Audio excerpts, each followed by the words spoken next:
ಮಧುಸೂದನ್ ಧ್ಯಾನ ಆದಮೇಲೆ ನಾವು ವಿಸರ್ಜನೆಗಳು ಅಂದರೆ ನಮ್ಮ ವೇಗಗಳನ್ನ ವಿಸರ್ಜನೆ ಮಾಡಬೇಕು. ಯಾವ ರೀತಿ ವೇಗಗಳು? ಸೊ ವೇಗಾನ್ನ ಧಾರಯೇತ್ ವಾತ ವಿಣ್ಮೂತ್ರಂ ಶವತೃಕ್ಷ ನಿದ್ರಾಶ್ವಾಸ ಶ್ರಮಶ್ವಾಸ ಜೃಂಭಾಶು ಚರ್ದಿರೇತಸ ಅಂತ ಹೇಳ್ತಾರೆ ಆಯುರ್ವೇದದಲ್ಲಿ.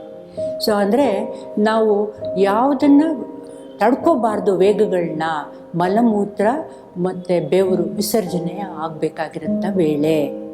ಸೊ ಮಲಮೂತ್ರ ವಿಸರ್ಜನೆ ಇದು ನಾನು ಹೇಳಿದ ಹಾಗೆ ಬ್ರಾಹ್ಮಿ ಮುಹೂರ್ತದಲ್ಲಿ ಹೇಳ್ತೀವಿ, ಮಧುಸೂದನ್ ಧ್ಯಾನ ಮಾಡ್ತೀವಿ. ಈ ಬ್ರಾಹ್ಮಿ ಮುಹೂರ್ತದಲ್ಲಿ ವಾತ ದೋಷ ಏನಿದೆ ಇದು ತುಂಬ ಪ್ರಬಲವಾಗಿರುತ್ತೆ, ಬಲವಾಗಿರುತ್ತೆ. ಹಾಗಾಗ್ಬಿಟ್ಟು ಈ ವೇಗಗಳನ್ನೆಲ್ಲ ಅದನ್ನು ಆಚೆ ಹಾಕೋಂಥ ಕೆಲಸ ತುಂಬ ಚೆನ್ನಾಗಿ ಮಾಡುತ್ತೆ. ಹಾಗಾಗ್ಬಿಟ್ಟು ನೀವೇನು ಪ್ರಯತ್ನನೇ ಮಾಡಬೇಕಾಗಿಲ್ಲ. ಇಷ್ಟಿಷ್ಟು ನೀರು ಕುಡಿಬೇಕು ಮತ್ತು ಈ ರೀತಿ ಔಷಧಿಗಳು ತಗೋಬೇಕು, ಆ ರೀತಿ ನೀವೇನೂ ಮಾಡಬೇಕಾಗಿಲ್ಲ. ಸುಮ್ಮನೆ ಬ್ರಾಹ್ಮಿ ಮುಹೂರ್ತದಲ್ಲಿ ಇದ್ದರೆ ಸಾಕು, ನಿಮ್ಮ ಮಲಮೂತ್ರ ವಿಸರ್ಜನೆ ಸರಿಯಾದ ರೀತಿಯಲ್ಲಿ ಆಗುತ್ತೆ.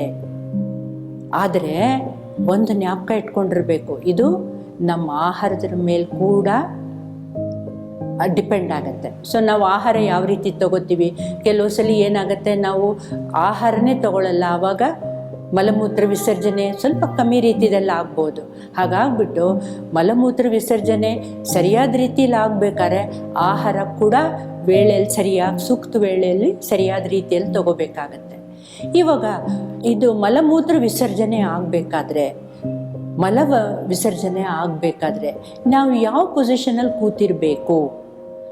ಆಯುರ್ವೇದ ಹೇಳುತ್ತೆ ಕುಕ್ಕುರ್ ಕಾಲಲ್ಲಿ ಕೂತಿರಬೇಕು. ಇವಾಗಿನ ಕಾಲದಲ್ಲಿ ಏನಾಗಿದೆ, ಇವಾಗ ಕೂತ್ಕೊಳ್ಳೋದು ಒಂಥರ ಕೂತ್ಕೊಂಡು ಹೋಗೋಂಥದ್ದು ಇದೆ ಪರಿಸ್ಥಿತಿ.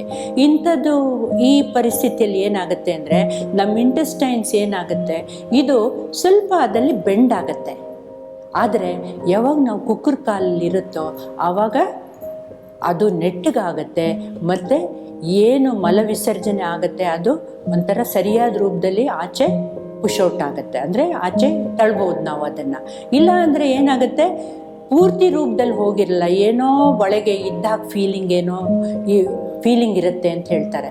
ಇದು ಒಂದು ಕಾರಣ ಕೂಡ. ಈ ಕೋಲನ್ ಕ್ಯಾನ್ಸರ್ ಈಗಿನ ಕಾಲದಲ್ಲಿ ಕೋಲನ್ ಕ್ಯಾನ್ಸರ್ ತುಂಬ ಜಾಸ್ತಿ ಆಗ್ತಾ ಇದೆ.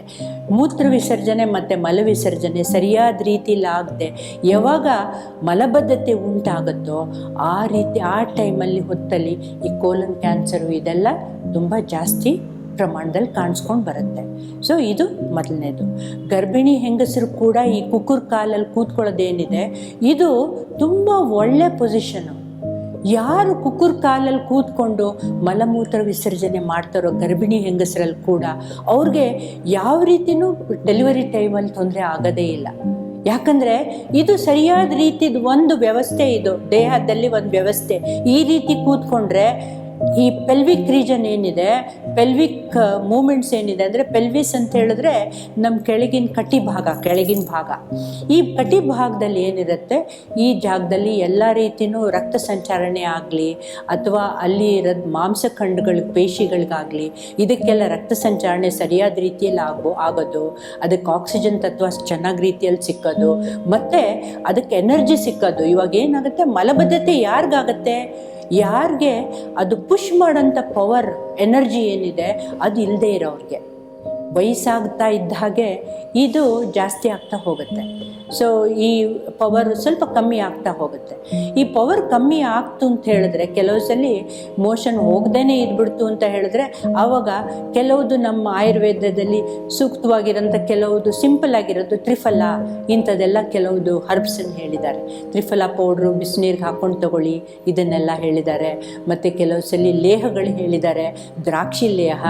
ಸೊ ದ್ರಾಕ್ಷಿ ಲೇಹನೇ ನೀವು ತಗೋಬೇಕಾಗಿಲ್ಲ, ಒಣ ದ್ರಾಕ್ಷಿನ ನೀವು ಸುಮಾರು ಒಂದು 25 ಗ್ರಾಮ್ ಅಷ್ಟು ಸೊ ದಿನನಿತ್ಯ ರಾತ್ರಿ ನೀರಲ್ಲಿ ನೆನೆಸಿಟ್ಬಿಡೋದು, ಮಾರನೇ ದಿನ ಬೆಳಗ್ಗೆ ಇದನ್ನು ಕಿವುಚ್ಬಿಟ್ಟು ನೀರಿನ ಸಮೇತ ಈ ಒಣ ದ್ರಾಕ್ಷಿನ ತಿನ್ನೋದು.